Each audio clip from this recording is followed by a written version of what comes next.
Long before the first cities rose, long before pyramids, empires, wars, kings, queens, money, or language, there existed a world where the earliest humans walked the earth with nothing but instinct, raw strength, and slowly developing intelligence.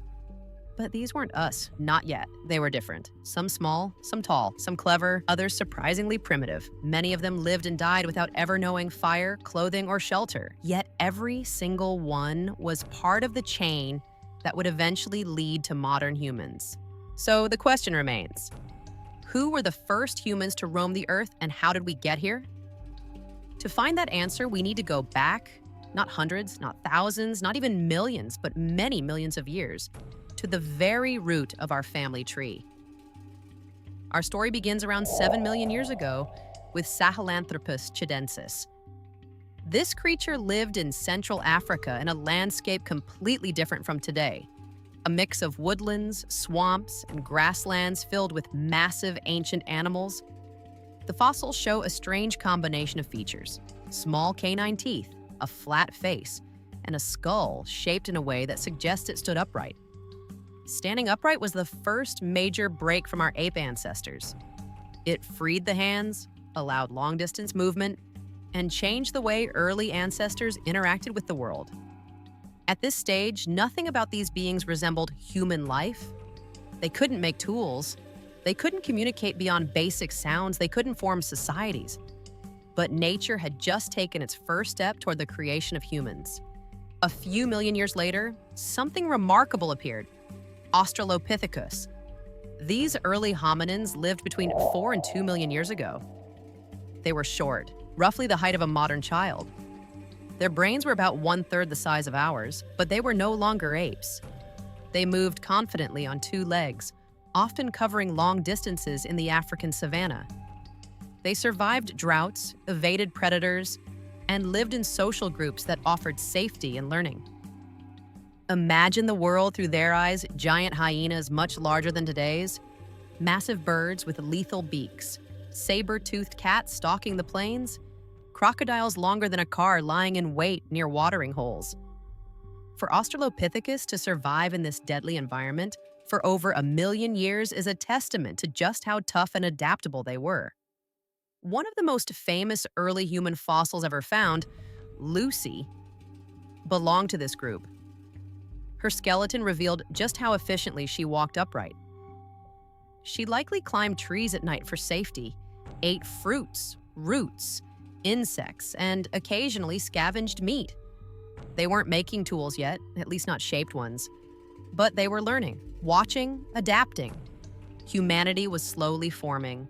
Then, around 2.4 million years ago, the world witnessed a monumental leap forward: Homo habilis. These early humans were smarter, more coordinated, and had significantly larger brains than Australopithecus. And for the first time in our evolutionary history, humans began to shape the world around them. Homo habilis created the earliest known tools: choppers, sharp flakes, and pounding stones. These weren't just random rocks. They were intentionally crafted cutting tools that allowed habilis to access the richest calories on Earth: animal flesh and bone marrow. With tools came new behaviors.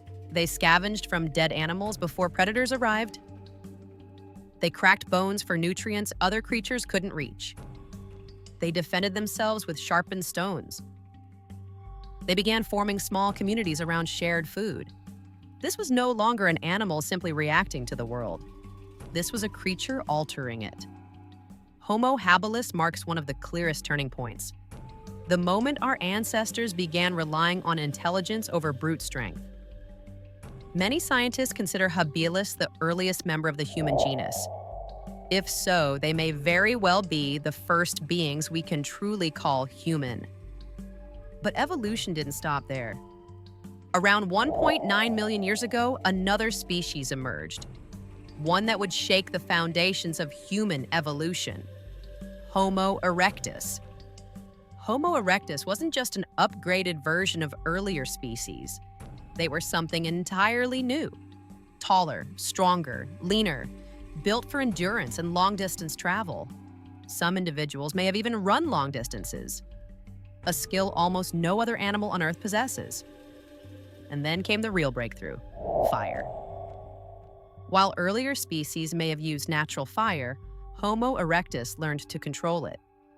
Fire cooked meat, softened plants, and unlocked calories that fueled explosive brain growth. Fire provided warmth, protection, and a way to stay awake longer into the night, strengthening communication, social bonds, and early forms of cooperation. With fire and tools, Homo erectus did something no other human species had ever done. They left Africa. They spread across Asia, Europe, and the Middle East. They adapted to freezing winters, scorching deserts, and humid jungles.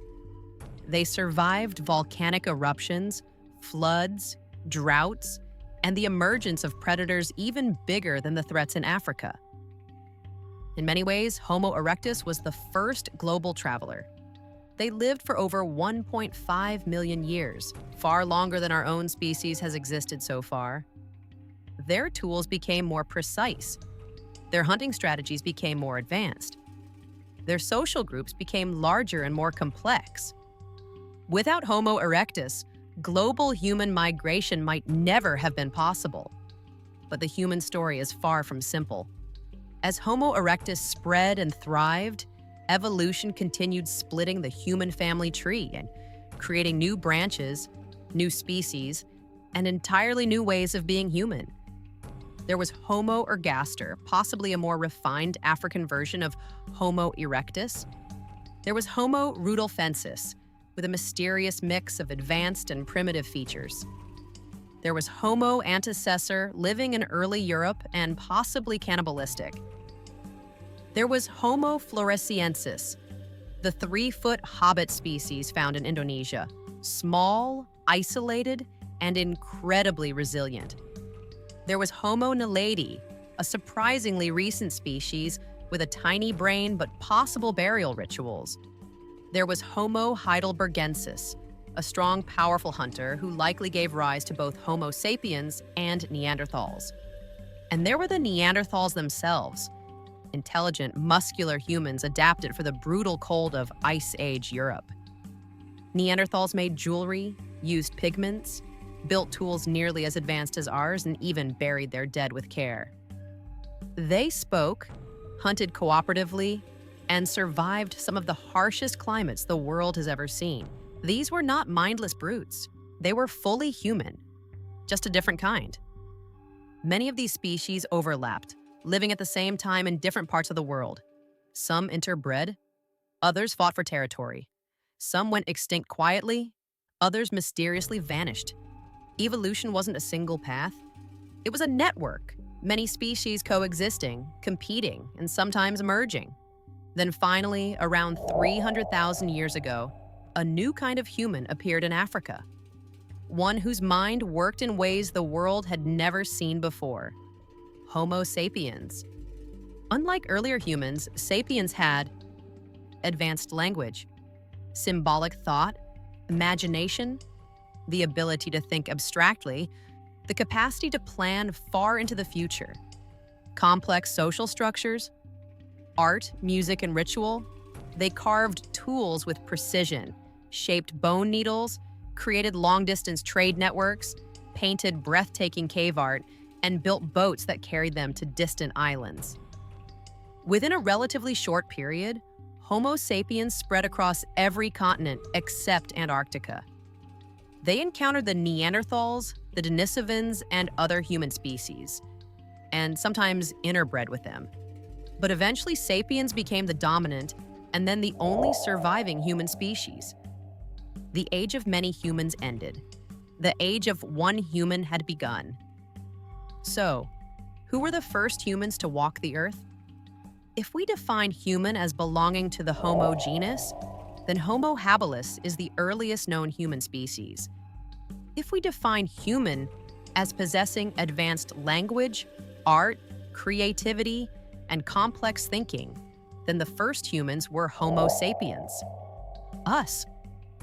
But the deeper truth is this: there was never a single first human. There was no moment where an ape suddenly gave birth to a human child. Evolution is a slow, steady river, one life flowing into the next, millions of times over.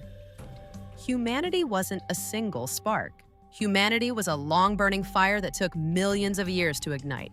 We are the last survivors of a vast family. A family filled with wanderers, toolmakers, firekeepers, cave painters, island dwellers, ice age hunters, and desert explorers.